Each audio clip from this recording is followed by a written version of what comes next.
आज रविवार है ना। अपना कुछ चर्चा का क्रम है। किसी का कोई प्रश्न वगैरह हो तो वो पूछ लीजिए।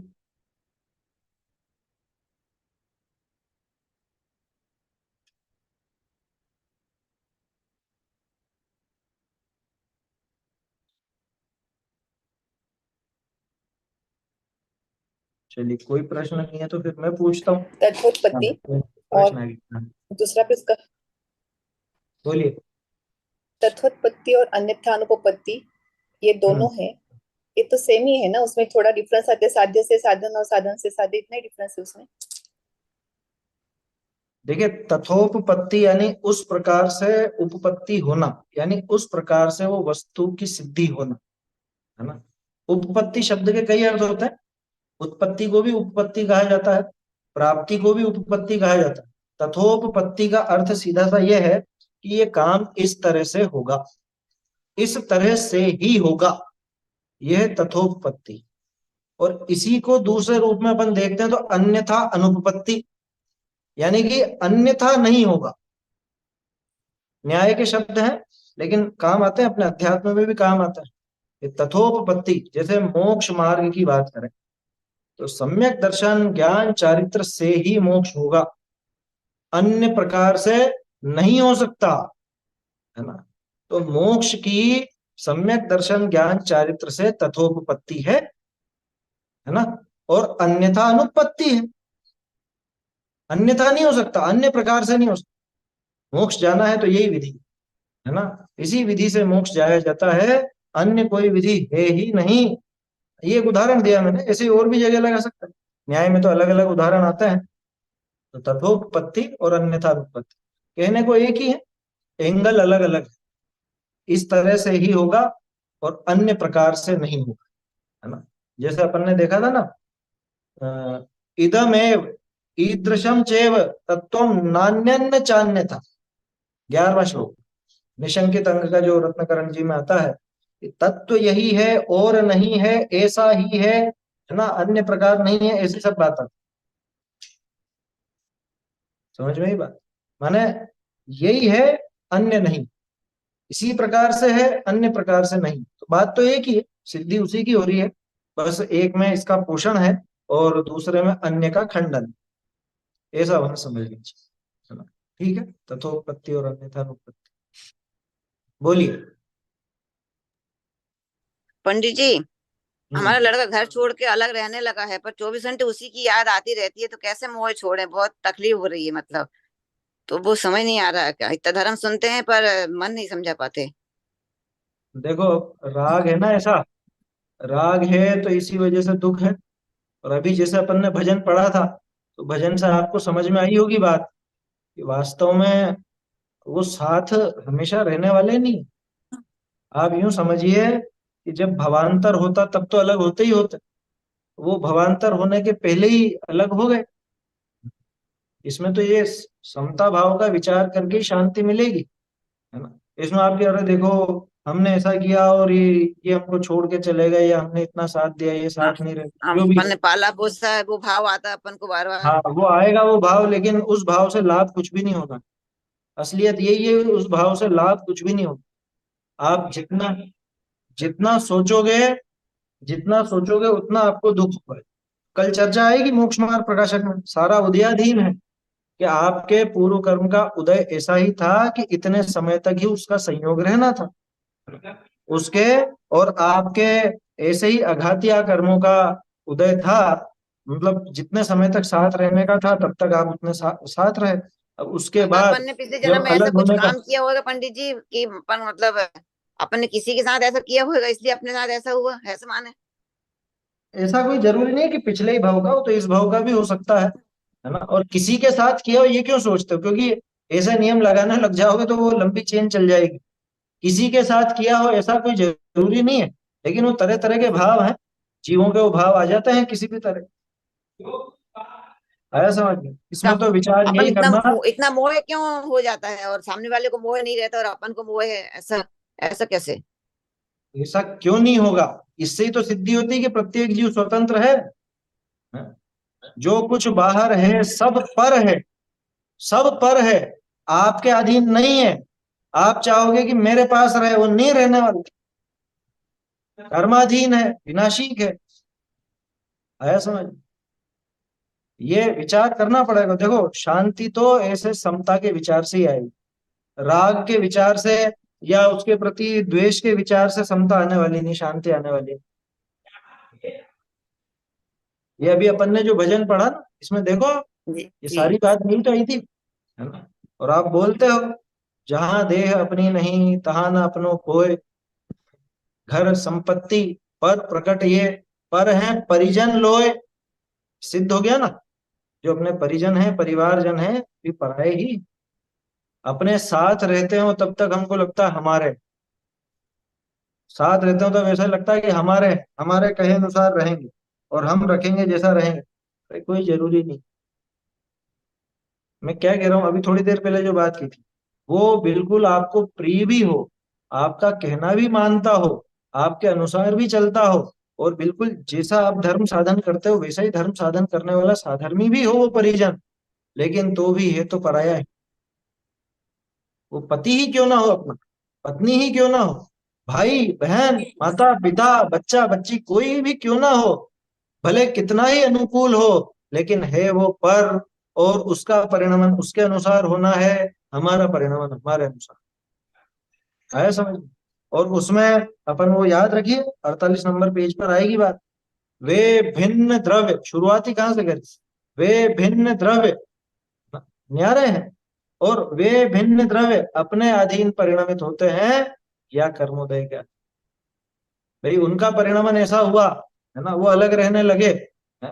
तो ये उनकी स्वयं की मर्जी है, उनके हिसाब से चल रहे हैं। या दूसरी तरफ देखो तो निमित्त की तरफ से आपके कर्म का ऐसा उदय है, उनके कर्म का वैसा उदय है ना। उनके उदय इस तरह का है कि वो अलग जगह रहना है उन्हें, आपका उदय अपना ऐसा मोह कि ज्यादा वो, है पंडित जी, तो अपने पाप कर्म का उदय कहा है ना। देखो पाप का उदय पे आप ये बात नहीं ढोल सकते, मोह ज्यादा है तो वो तो अपनी गलती, क्या, मोह ज्यादा है वो गलती अपनी है। हालांकि कर्म का उदय भी साथ में है, लेकिन अगर कर्म के उदय से सारा दोष है, तो फिर तो आप कर्म के अधीन होगे, आप बच नहीं सकते। आप अगर कर्मों के ऊपर ही ढोल दोगे कि ये तो हमारे कर्म का उदय ऐसा है ना, या ये मोह जो है ये कर्म की वजह से हो रहा है, तो फिर तो मोह का नाश भी कर्म ही कराएगा। भाई ये स्वीकार करो कि ये मोह मेरा ही किया हुआ, लेकिन मेरे लिए बहुत खोटा है, मुझे नुकसानदायक है, ये आप स्वीकार करोगे, तो उस मोह को जीतने का उपाय करो। आया समझ में? और बोलते हो आप तो ऐसा खूब, अन्य वस्तु कोई अपने को सुख दुख देने वाली नहीं है, सुख दुख दाता कोई ना आन, मोह राग रुष दुखी खान। आपको जो दुख हो रहा है, वास्तव में वो छोड़ करके चले गए इस बात से नहीं हो रहा, इसलिए हो रहा है क्योंकि आपको उनसे मोह है। आया समझ में? छोड़ के तो किसी और को भी गए हो, हाँ? लेकिन उनको मोह नहीं हो। जैसे मान लो ठीक है। आपको छोड़ के घर वो में किसी दूसरे को, लोगों को किसी नहीं हो रहा, कंपनी पर को, हमें हो रहा हाँ पंडित जी, दूसरे आपको लोगों हो को रहा, नहीं हो रहा कुछ भी। सही, तो मोह आपको है ना। तो दुख का कारण कौन है? वो व्यक्ति जो छोड़ के गया, या उसका छोड़ के जाना। कोई भी मोह इसमें दुख का कारण है, दुख का कारण अपना खुद का मोह, मोह राग रुष दुख की खान। अपन को देखो एक पुरुषार्थ करना संत पड़ेगा, मतलब सुना था, मोह हटाने का। कोई, यही है पुरुषार्थ, तब तो विचार करो आप, यही पुरुषार्थ। जिनके हिये में मोह करे ते हर्ष शोक, बिना मोह कोन काकी राखत गरज है। आया समझ में? ऐसा है। ये पंक्तियां पहले देखी थी ना अपन, किनकी थी, अपने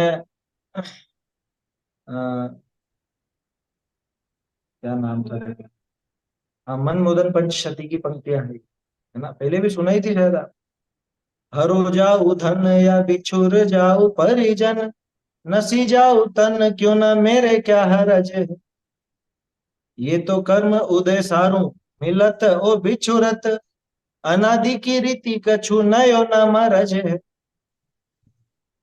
आया समझ? हमेशा की ये रीत, अनादिकाल से, है ना? अनादि की रीति कछु नयो न मरज है। जिनके हिये में मोह करे ते हरस शोक, कौन होगा हर्षित, कौन शोकाकुल होगा? जिनके हिये में मोह करे ते हर्ष शोक, बिना मोह कौन का की राखत गरज है। आया समझ? मैं तो दृग ज्ञानमयी ध्रुव पर देशवंत है, मेरे हानि विरधि न मोह की लरज। समझ में आ गई बात? ये आखिरी पंक्ति काम है। भाई मैं कैसा हूं? मैं तो त्रिकाल वैसा का वैसा ही रहने वाला हूं। मैं तो दृग ज्ञानमयी ध्रुव परदेशवंत, नहीं भूधर शतक में नहीं है ये मनमोदन पंचशती का, ये अलग है। आया समझ में? तो यहाँ ये समझने लायक बात है कि भाई मैं तो इन सबसे न्यारा हूं ना, मैं ज्ञान दर्शनमयी हूँ ना, मैं ध्रुव हूँ, त्रिकाल वैसा का वैसा रहने वाला हूं। ये सब तो आने जाने ही है। अरे मेरी पर्याय जब स्थिर नहीं रहती, मेरी पर्याय में ध्रुव बना नहीं, तो अन्य द्रव्य कैसे मेरे साथ में ध्रुव रह ले? इसलिए मोह तो छोड़ना, क्या आया समझ में? मोह छोड़ने जैसा, बिल्कुल छोड़ दे। मोह रख के लाभ नहीं होगा कुछ भी।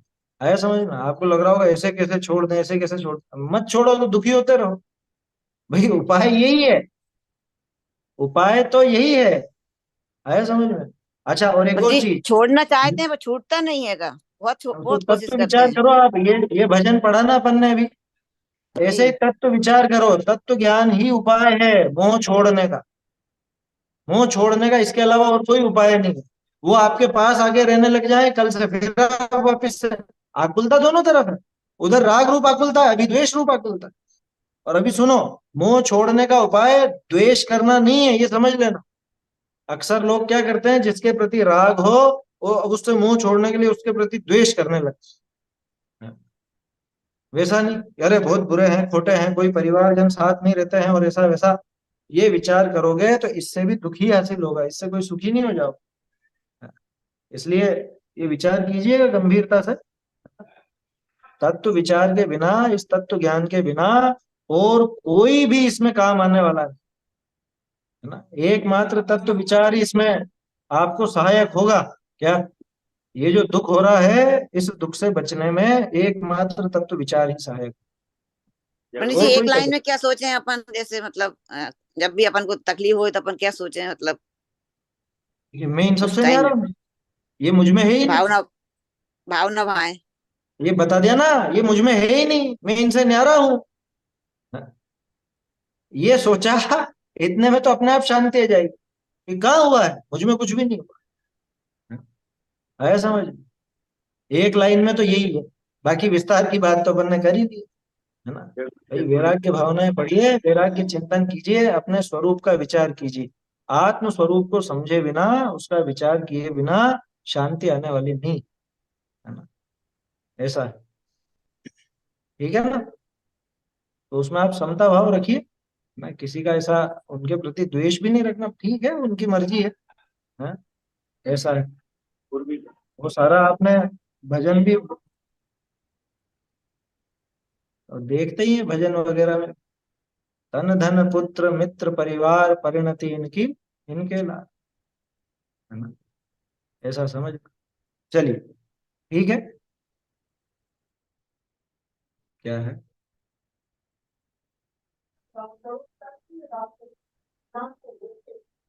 हाँ पंडित जी, हाँ बोलिए। मैं 20 दिन से रिलेटिव में मैं गई थी, उसमें 20 दिन से लगी रही, तो अपना ना स्वाध्याय कर पाई ना कुछ, मेरा माइंड बड़ा खराब हो गया। अब घर आ गई, अब मुझे ये थोड़ा सा हिंट दे दीजिए कि मैं ऐसा चिंतन करूं कि मैं अपने उपयोग में फिर से रम जाऊं। थोड़ा मन भटक गया है। तो मैं उसमें क्या बताऊं, अभी ये बताया ना, यही है उपयोग में चिंतन करने लायक। हाँ भाई आप गए थे ना, तो वो ठीक है, हाँ। क्रम टूट गया तो क्रम जहां से टूटा था वहीं से चालू कर दीजिए। स्वाध्याय का क्रम तो यूं चालू हो जाएगा, है ना। नहीं, पहले अंतरंग परिणति में बड़ा गहराई में रहती थी।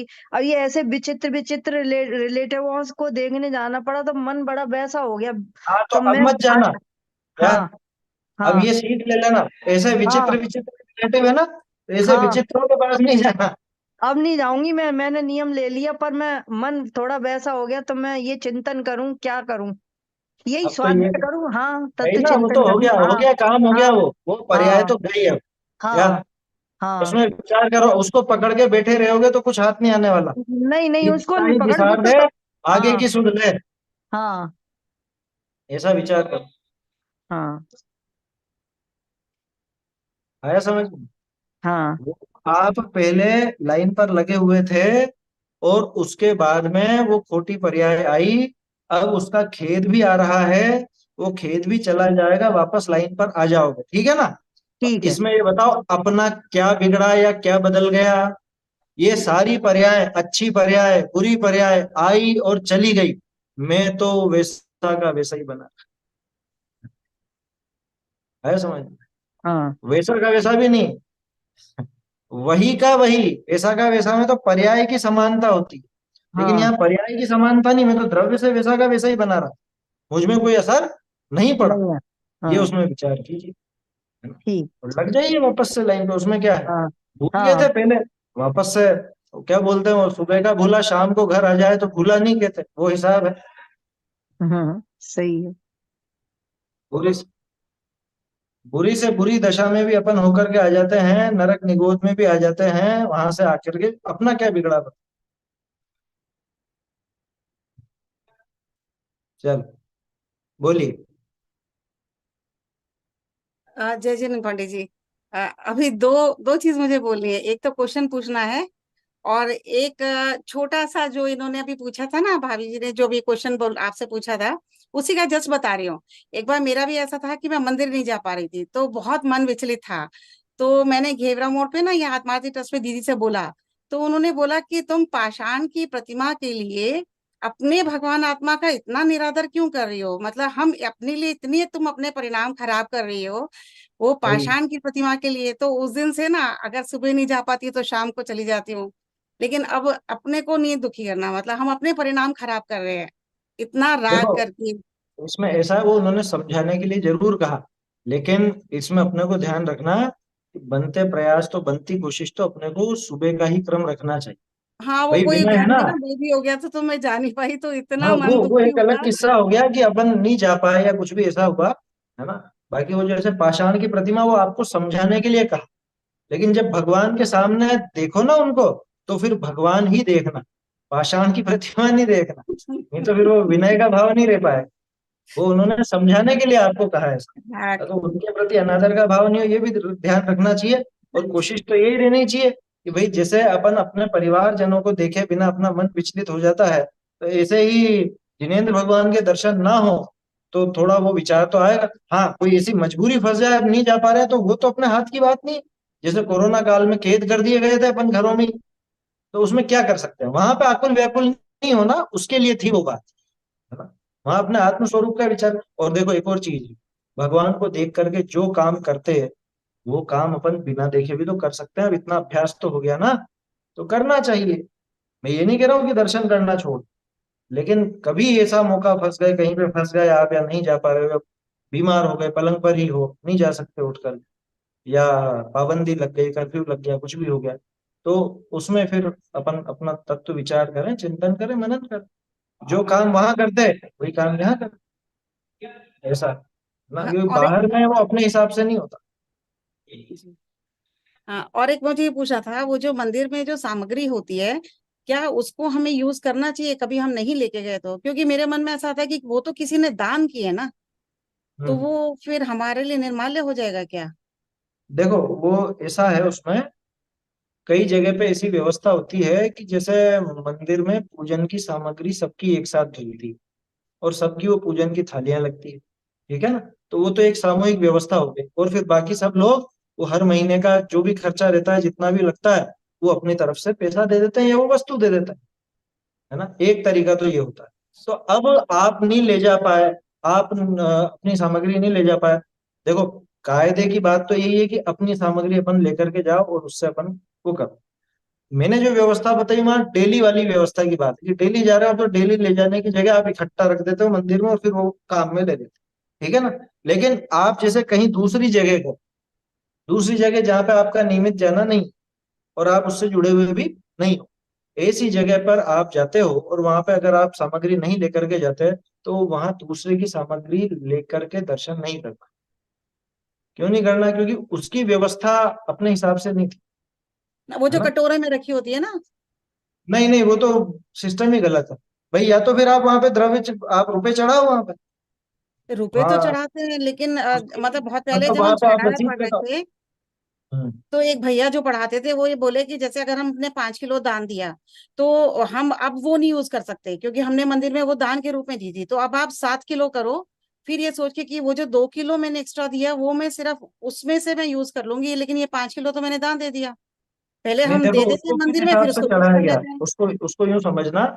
जैसे मैं उसका पक्ष नहीं ले रहा हूँ, लेकिन उसका वो समझना आप। कायदे की विधि तो यही है कि अपने ही द्रव्य से दर्शन पूजन आदि, है ना। ये चर्चा संग्रह आदि में भी आता है, चर्चा ग्रंथों में बात आती है कि अपने ही द्रव्य से अपन दर्शन पूजन आदि करें। दूसरी बात, अब जो आप कह रहे हो सामने वाले ने दान दिया, तो वो उन्होंने भगवान को चढ़ाया या दूसरे लोग दर्शन कर ले में द्रव्य से इसलिए रखा? हाँ, वो मंदिर में तो दे देते हैं कि ये 5 किलो वो मेरी तरफ मंदिर में से। वो दर्शन करने के लिए रखा है, कोई दूसरा व्यक्ति दर्शन करे तो उसने उसको उपयोग करने के लिए रखा। हालांकि दिया मंदिर की व्यवस्था के लिए, लेकिन वो व्यवस्था उसने सीधे सीधे भगवान को चढ़ाया नहीं है, तो अभी वो निर्माल्य नहीं कहलाया, है ना। वो लोगों के लिए ही रखा है। लेकिन अपनी जिम्मेदारी क्या बनती है कि अपन तो अपने द्रव्य से कर रहे हैं, दूसरे का द्रव्य काम में लेते हैं तो वहां पे उसकी व्यवस्था करें फिर। इतनी बात है। बाकी उसमें ऐसी बात नहीं है कि वो 5 किलो, 5 किलो सीधे उसने चढ़ा दिया, मान लो पूजा करके चढ़ा दिया, तो वो काम में लेने का नहीं, है ना। ऐसा है। हाँ, नहीं चढ़ाते नहीं, वो जो मंदिर में बस दे देते हैं ना कि ये हमारी तरफ से। हमारी तरफ से तो वो तो पूजन सामग्री के लिए दिया जाता है, वो ऐसे नहीं दिया जाता। हमारी तरफ से, जैसा आपकी तरफ से आपने 10 किलो चावल दिए, तो किस लिए दिए? आपने ये बोल के दिया ना कि भाई पूजा में काम में पूजा लेना, विधान के लिए जी। है ना। तो पूजा में काम में लेना तो हम लोग भी लेंगे, मतलब आप भी जाओगे जैसे, तो आप करोगे पूजा, तो वो उसमें से काम में आ जाएगा, इसीलिए दिया, है ना। अच्छा। अब या तो आपके भाई दूसरे लोग जो बिना द्रव्य के आते हैं वो इसमें से लेके कर ले, इस तरह से आपने दिए हो, तो वो बात अलग हो जाती है। देखो इसमें बहुत उलझाड़ बहुत है। सीधा उपाय यही है कि अपन अपनी सामग्री से वो दर्शन पूजन आदि करें। नहीं हो तो बिना द्रव्य के भी पूजा दर्शन हो सकते हैं, कोई ऐसी बड़ी बात नहीं है ना। तो वो बिना द्रव्य के जब करेंगे तो वो जो स्वाहा बोलते हैं फिर उसमें क्या करेंगे? मत करो ना स्वाहा। वो मंत्र अच्छा। बोलने की जरूरत थोड़ी ना, भाव पूजा में मंत्रों की कोई जरूरत नहीं। अच्छा। भाव वो जो मंत्र डाले गए हैं ना, ओम नमः शिवाय और फिर उसके बाद स्वाहा करते हैं, वो तो द्रव्य चढ़ाने के लिए एक मंत्र है। और उसकी भी कोई ऐसी विशेष आवश्यकता है नहीं, है ना। ठीक। पहले मैंने ऐसी ऐसी पूजाएं देखी हैं जिनमें पूरी लाइनें थी नहीं, वो पूरे छंद थे। जैसे अक्षत का पूरा छंद बोला और फिर बाद अक्षतम, तो अक्षत चढ़े बस, सिर्फ अक्षतम, पूरी लाइन लिखी नहीं। ऐसी बहुत सारी पूजाएं देखी है मैंने। तो ऐसा कोई वो मंत्र में कोई ऐसी विशेष बात नहीं है ना। द्रव्य नहीं है तो भाव पूजा करो आप। भाव पूजा में आपको मंत्र वगैरह की कोई आवश्यकता नहीं। ऐसा है।